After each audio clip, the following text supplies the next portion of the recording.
성경 읽어주는 남자입니다.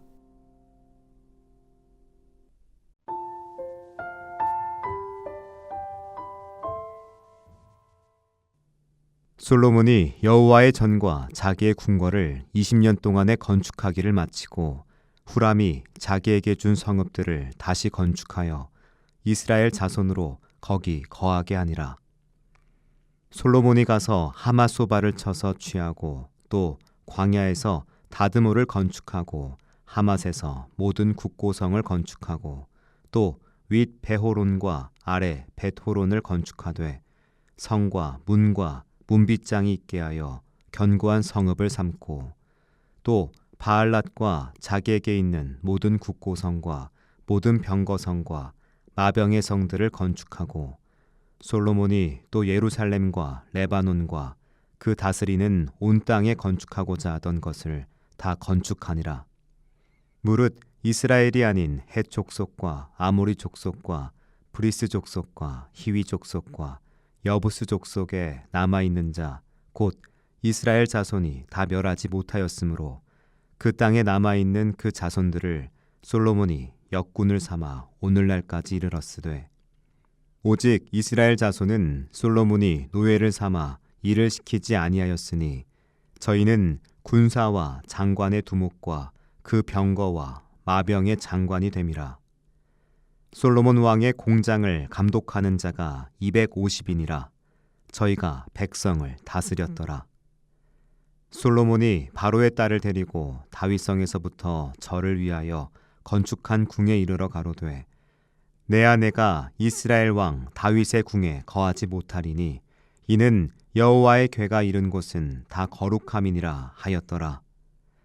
솔로몬이 낭실 앞에 쌓은 여호와의 단 위에 여호와께 번제를 드리되 모세의 명을 조차 매일에 합의한 대로 안식일과 월삭과 정한 절기 곧 1년의 새 절기 무교절과 칠칠절과 초막절에 드렸더라. 솔로몬이 또 그 붙인 다윗의 정규를 조차 제사장들의 반차를 정하여 섬기게 하고 레위 사람에게도 그 직분을 맡겨 매일에 합의한 대로 찬송하며 제사장들 앞에서 수종들게 하며 또 문지기로 그 반차를 조차 강분을 지키게 하였으니 이는 하나님의 사람 다윗이 전에 이렇게 명하였음이라. 제사장과 레위 사람이 국고 일에든지 무슨 일에든지 왕의 명한 바를 다 어기지 아니하였더라. 솔로몬이 여호와의 전의 기지를 쌓던 날부터 준공하기까지 범백을 완비하였으므로 여호와의 전이 결점이 없이 피력하니라.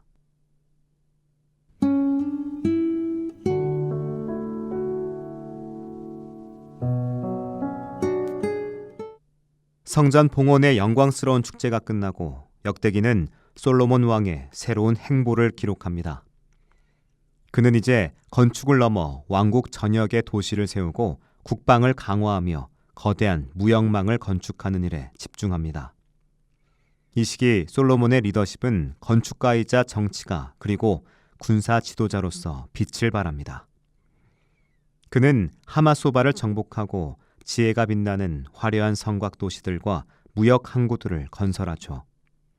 이 모든 일은 왕국의 위세를 드높이고 국력을 신장하는 데 크게 기여했습니다. 역대기는 이 성과들을 기록하며 솔로몬의 통치가 얼마나 번성했는지를 보여줍니다.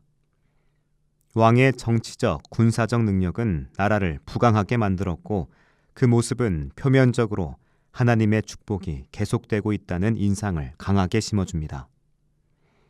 하지만 본문은 솔로몬의 위대한 건축 뒤에 감춰진 불편한 진실을 드러내죠.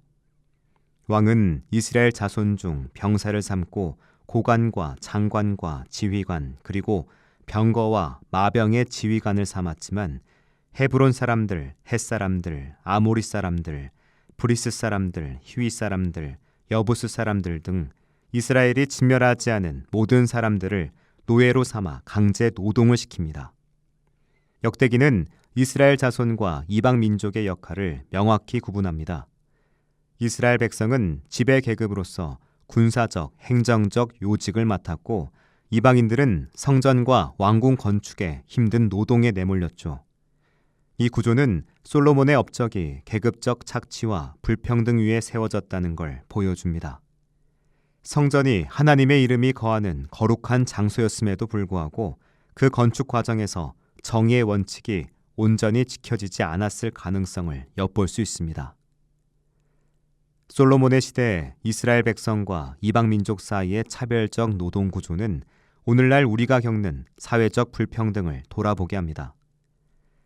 우리가 속한 공동체와 사회는 과연 누구의 희생과 노동 위에 세워졌나요? 우리가 누리는 편리함과 번영은 보이지 않는 곳에서 고통받는 이들의 고된 노동의 결과물일 수 있습니다. 성경은 하나님의 백성이 거룩한 삶을 살고 이웃을 자신의 몸처럼 사랑할 걸 명령합니다.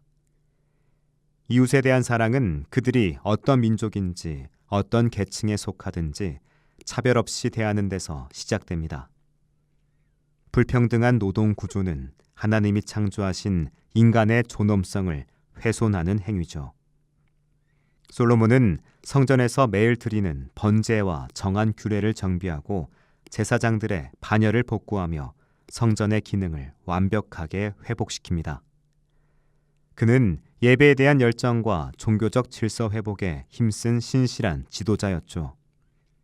하지만 그의 이러한 종교적 열심이 노동 착취와 사회적 불평등을 정당화하는 수단으로 사용될 수 있다는 신학적 경고를 이 본문은 우리에게 던져줍니다. 화려한 예배와 거룩한 성전 사역이 사회의 불의를 가리는 가면이 될 때 그 종교는 생명력을 잃고 껍데기만 남게 됩니다. 참된 예배는 삶의 현장에서 정의를 실천하는 것과 분리될 수 없습니다. 하나님의 영광은 웅장한 건축물에만 머무는 것이 아니라 정의로운 사회 질서와 인간의 존엄성이 존중받는 삶의 현장에 더 깊이 임합니다.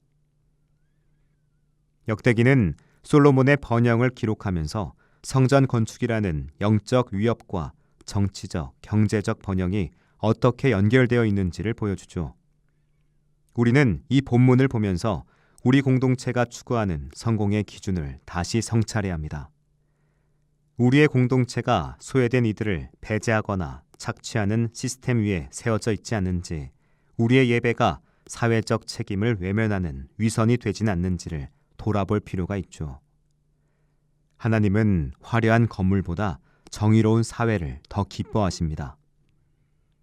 우리의 모든 수고와 헌신이 인간의 존엄을 회복하고 고단한 이웃과 함께하는 진정한 공동체를 세우는데 사용되기를 소망합니다. 기도하겠습니다. 주님, 우리 사회에 숨겨진 불평등을 직시하게 하시고 정의를 실천하는 용기 있는 공동체가 되게 하소서. 아멘.